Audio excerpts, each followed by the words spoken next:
right, man. Even Andre Dirrell has turned on Gervonta Tank Davis when speaking on Brother Tank. Even he turned on Brother Tank. Let's get into it. Thumbs up the video, share the video, subscribe to the channel. Shout out to this dude got so many fucking names. Give me a minute. 1 second. So I'll give him a shout out. I don't know. This shit's still low. I don't know. But give me a minute. Because he sent it to me. Yellow Claw. I got a long ass day. If I'm supposed to be off for 2 weeks, it turned into a long ass day. So I went in today, though, for a half ski. I'm breaking out like crazy. But shout out to Yellow Claws, Mr. T in the chat, sending this to me. So give me a minute. So I don't even know nothing he said until this point. So let's get to it.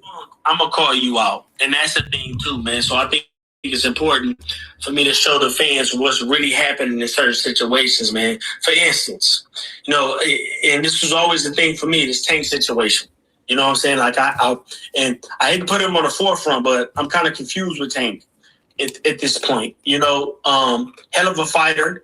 He did wonderful things in his career, continuing to exceed expectations, right? But now he's being thrown into the fire. Now fans are calling him out on his funk, right? So the stank on Tank is what I like to say. The stank on Tank is very relevant right now, and he's showing it. He's almost acting like a spoiled brat, right? Tank, he can fight Shakur. He can fight Keyshawn. He can fight any one of these big names out there. But having an excuse for reasons why you not, bro, that's throwing curveballs, bro. And listen, the batter sees every one of those, right? So he gonna know which one to swing at and which ones not to. You ain't getting it past the ones who really know, right? And no matter how hardcore he think he is, man, he faking the funk. And bro, it just starts. It's time to start standing on business, man. You too good, right? If you happen to have to come across a loss, maybe you'll learn something from it, man. But you need to step in the ring and start taking chances, because at this point, Shakur fought who he needs to fight. Now what's the hold up? You know what I'm saying? I think that's a great matchup. I'd love to see it. The rematch with Roach, bro. We don't got no excuse now. We need to make that fight happen. Why ain't that fight happening next? You know what I'm saying? It's like he finds a reason, and my biggest problem with him finding a reason is his fans back him up, right? They gonna ride for who they ride for. So whatever Tank says, it goes. That just ain't flying, man. It's like you the man. You going through a little. So you know that was Andre Dirrell. You know he usually seemed like he had a band together against Dev and certain people, but. Maybe he coming from a place of you know, of love or whatever, right? Because I know he came up in a gym, you know, in TMT gym with Floyd and them, but ultimately this is something I figured out a long time ago, man. I wanted to see Dog, you know, do well, you know, fight well. I was a fan. He started moving fishy. So for the most part, you know, I called a spade, and people didn't like that. Same thing with Earl Spence. When I found out he was real life ducking Terrence Crawford, people didn't like that. I told the truth. You know, my allegiance ain't to nobody in this sport other than the sport, regardless of race, color, creed, religion, or however you want to put it, right? And now people are starting to see this dude just turned 31 and he's still moving like this. You know, he's scared to lose, and that's why you're supposed to go through that early on. It's, you know, you're supposed to make these dudes step up early on in their career. And that's the same thing I was saying about Sugar Ray Leonard. Got in the trenches early, had controversy early in his career, and fought top guys early in his career. That's supposed to be what it really is. You know, if you take a loss early, it's not the end. You know, it's not the end. It's only the end mentally when you feel like it's over with. You know, this honestly, it's only the end when you say it's the end. When you start to believe it's the end. So, but it's right. You don't want to compete. You know, I don't understand. You know, this was understand about sports. You know, we get into sports to compete. You know, That's what it is. Sports is a competition. We better than you. I'm better than you on this field. That's it. We competing. This is why I was never a fan of a participation trophy. I was a fan of, if you lost every game, you lost every game. I was a fan of that. I was a fan of crying. Times I didn't make the team, I cried.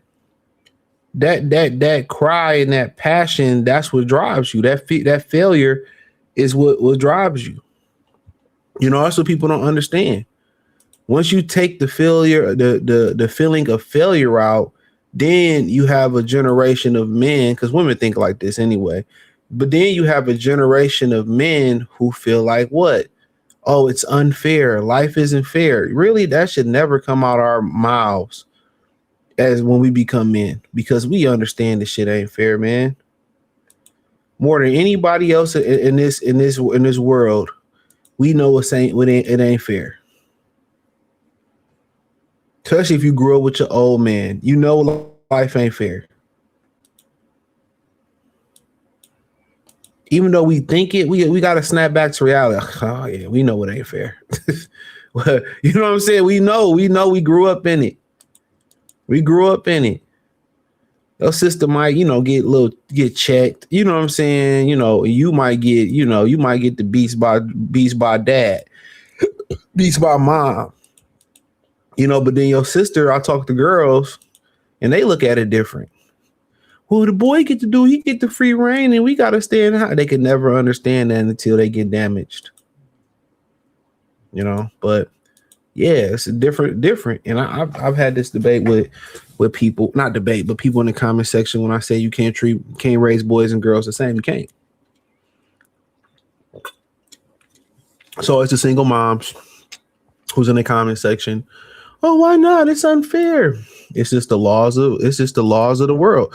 Go ahead and let that girl run the street like a dude. And she's going to get, things are going to happen to her she can't overcome. A woman should be learning etiquette, how to be a woman, and just enough street savvy to not get taken advantage of. That's it.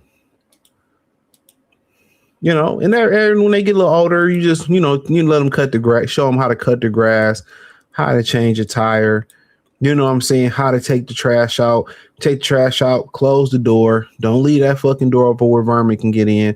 These are the conversations, that you have. You leave your drink at a party. Hey, the drink is gone. RIP that drink. Don't pick it back up. Take it to the bathroom with you. Stuff like that. But for the most part, going back to Gervonta Davis, people are starting to see Gervonta Davis for what this is what it is. He's part of the participation trophy award, but people gave him people gave him the benefit of the doubt because he was from the hood. He from Baltimore. Ain't no way, oh, Tank scared of this person or Tank scared of that. Ain't no what. People look at it from that standpoint of view. It's a bunch of bitch ass niggas in the hood. It's a bunch of hoe ass shit that happened in the hood. Do y'all not know that? That's the one thing I talked about. I can't remember a video I talked about that on, but most of the gossip, the most gossip happened in the hood.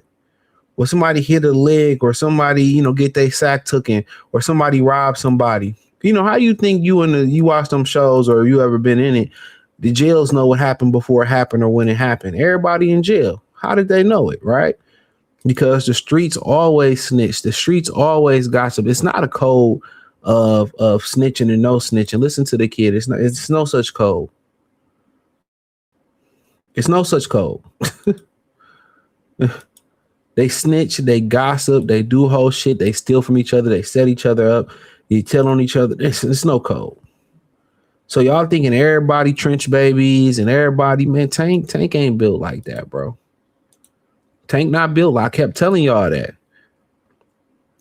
Judge that man by his heart and by his intentions and by his will, So that's how it should go. That's how I'd go. But a lot of these dudes, they just think, oh, he from here. That don't even mean they can fight. Trust me, I grew up in the hood my whole life. Don't mean nobody can fight. Don't mean they social. Y'all be thinking cause niggas look dirty. Y'all think niggas look dirty. That mean they tough. I keep telling y'all that's not the case, bro. That's not the case. Y'all think niggas is dirty and that make niggas tough. That mean he'll pull a gun out of, be trigger happy out of emotion or out of fear. You know what I'm saying? You that make them tough. I keep telling y'all that, bro. I grew up around these, everything in the street that move a bag, everything in the street, man in the street that pull a trigger, don't mean they tough, bro.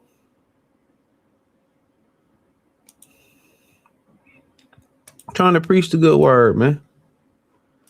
So you can see in his mentality right there.